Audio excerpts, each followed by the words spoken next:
Hello tout le monde, bienvenue dans cette nouvelle vidéo où on va parler de créativité.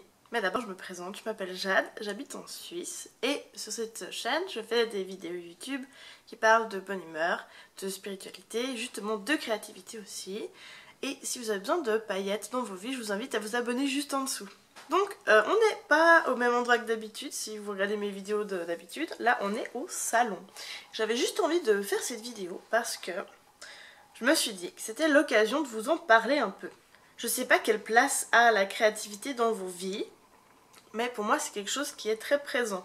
Et déjà la créativité, pour moi c'est pas forcément le fait d'être créatif artistiquement. Donc rien que le fait de créer une vidéo sur YouTube c'est quelque chose de créatif. Le fait de créer un château de sable ou bien le fait d'arranger des fleurs dans un bouquet ou de faire à manger, enfin toutes ces choses c'est de la création et du coup je trouve qu'on a tous ça en nous et je trouve que c'est important d'entretenir ça. Donc si vous êtes un créateur de contenu, cette vidéo elle est clairement faite pour vous, sinon vous pouvez peut-être transposer ce que je vais vous dire à la créativité en tant que telle. Mais du coup quand je dis comment entretenir sa bulle de créativité, j'entends par là justement cet espace qu'on a sur internet, sur les réseaux sociaux et tout ça, qui nous est propre et où on peut justement s'exprimer comme on veut. Alors, je pense qu'on a tous déjà fait face au syndrome de la page blanche où on n'a plus d'idées, où on est bloqué créativement et qu'on sait juste plus quoi faire. Alors, c'est clairement pas drôle, ça peut devenir frustrant même. Et puis, même si des fois c'est pas forcément la page blanche qui nous arrive en plein dans la face, on peut quand même devoir affronter quelques obstacles et puis apprendre à les contourner. Alors déjà, c'est important de ne pas s'arrêter de créer. Parce que plus on attend, enfin plus longtemps on s'arrête, plus ça va être difficile de recommencer. Je dis pas qu'il faut jamais faire de pause, hein. Il faut essayer le plus possible de ne pas perdre cette habitude de créer en fait. Parce que quand on perd l'habitude de créer, on sait plus trop comment faire, on doute un peu plus de nous, on a moins confiance, donc c'est vrai que d'avoir cette habitude qui reste, c'est quelque chose d'important.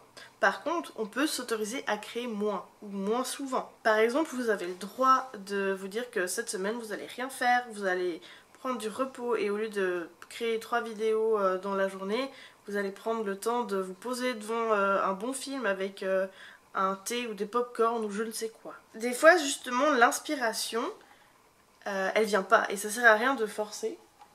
On est accompagné par Luna. On vous la voyait pas parce qu'elle est toute noire. Voilà. Voilà. Qu'est-ce que je disais? Oui, alors l'inspiration des fois elle vient pas et puis ça sert à rien de forcer. Et c'est pas en forçant que ça ira mieux. Il faut juste faire une pause dans ce qu'on fait et puis peut-être que ça va débloquer des choses et les idées vont venir d'elles-mêmes. Numéro 2, vous pouvez aller sur Pinterest. Donc pour moi Pinterest c'est vraiment le Graal.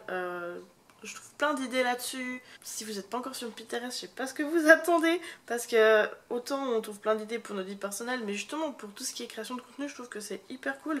Moi ça fait des années que j'utilise cette plateforme et que je l'adore en fait. Et puis ce que je fais c'est que justement j'ai des tableaux où j'ai épinglé des articles ou des images qui m'inspirent. Et j'ai justement par exemple un tableau exprès où j'ai des idées d'articles de blog. Et ce que j'aime faire c'est qu'au lieu de juste cliquer dessus, enfin, alors à la fois je peux prendre des idées directement là-dedans, ou alors ce que j'aime faire aussi c'est aller cliquer sur le lien de cet article et ça m'amène sur le blog d'origine. Et sur le blog d'origine je vais trouver d'autres idées en fait. Ce qui est vraiment cool c'est que ça nous offre des nouveaux points de vue dont on n'a pas l'habitude. Et comme ça on arrive aussi plus facilement je trouve à trouver comment on pourrait adapter ces thèmes à notre sauce. Puis justement parfois il suffit aussi de voir juste quelques images puis on se sent déjà inspiré. Donc clairement ça c'est quelque chose qui est facile à mettre en place. Ensuite la prochaine astuce ce serait de créer autre chose. Donc par exemple si vous êtes créateur de contenu, ce que vous pouvez faire c'est vous mettre à créer autre chose, à créer une peinture, ou bien faire un collage de feuilles, ou bien je sais pas, aller cuisiner quelque chose.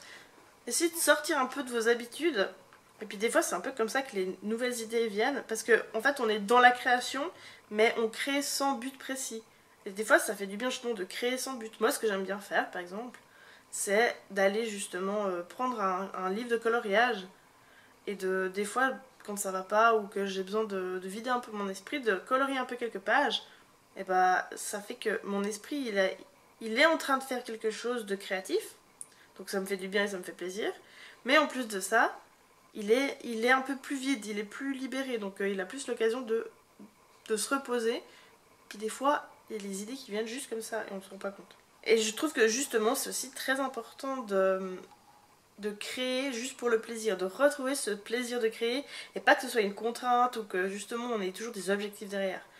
Créer, ça doit rester du plaisir. Un autre point qui est hyper important mais au final qui est très basique, c'est de brainstormer. C'est-à-dire, ça vous arrive toujours d'avoir des idées. De toute façon, vous avez toujours eu des idées. Je ne sais pas si vous le faites ou pas, mais c'est hyper important de noter toutes ces idées. Que ce soit dans votre téléphone ou dans un carnet de notes, n'importe où, dans une application, n'importe où. Il faut vraiment noter ces idées. Et le fait aussi de noter ces idées toujours au même endroit, ce qui est beaucoup plus pratique, elles ne sont pas dispersées à droite à gauche. Donc du coup, si vous avez ça en place, vous pouvez aller piocher dedans de temps en temps, quand justement vous n'avez pas d'idée.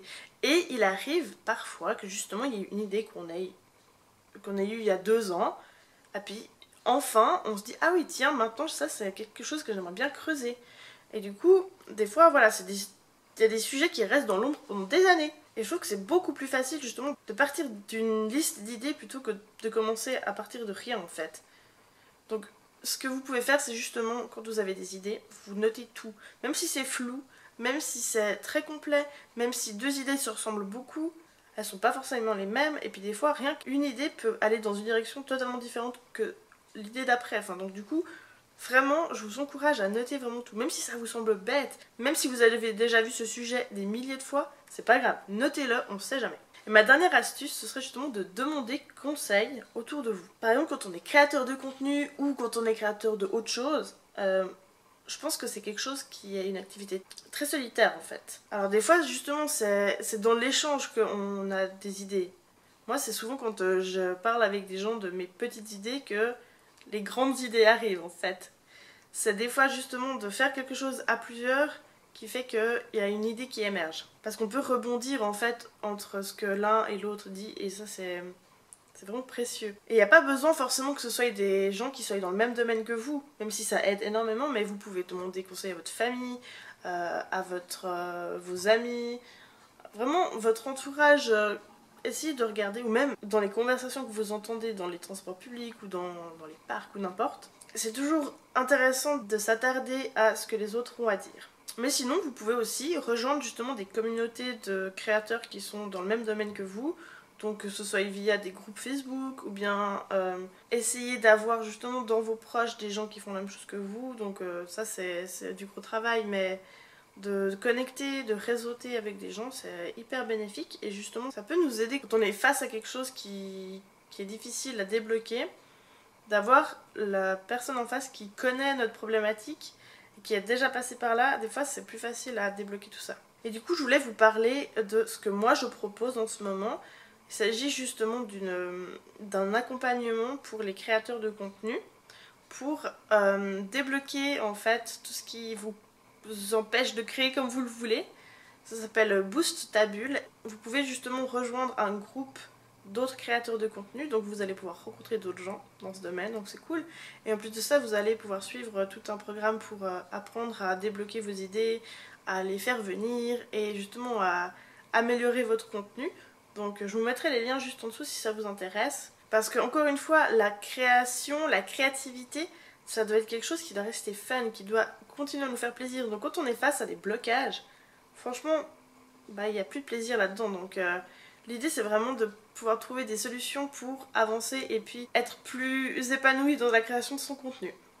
Voilà, j'espère que ça vous aura donné des idées et des nouvelles pistes pour débloquer un peu ce qui vous empêche de booster votre créativité, d'améliorer votre bulle de créativité sur internet et tout ça. Luna et moi, on va vous laisser là-dessus. N'hésitez pas à me dire en commentaire ce que vous avez pensé de la vidéo, quelles sont vos propres astuces pour affronter les obstacles, des blocages créatifs et toutes ces choses. Dites-le moi là en bas, ça m'intéresse et ça intéresse probablement les autres aussi. Et sinon, vous pouvez mettre un petit pouce en l'air. Et moi je vous dis à très bientôt. Allez, ciao ciao!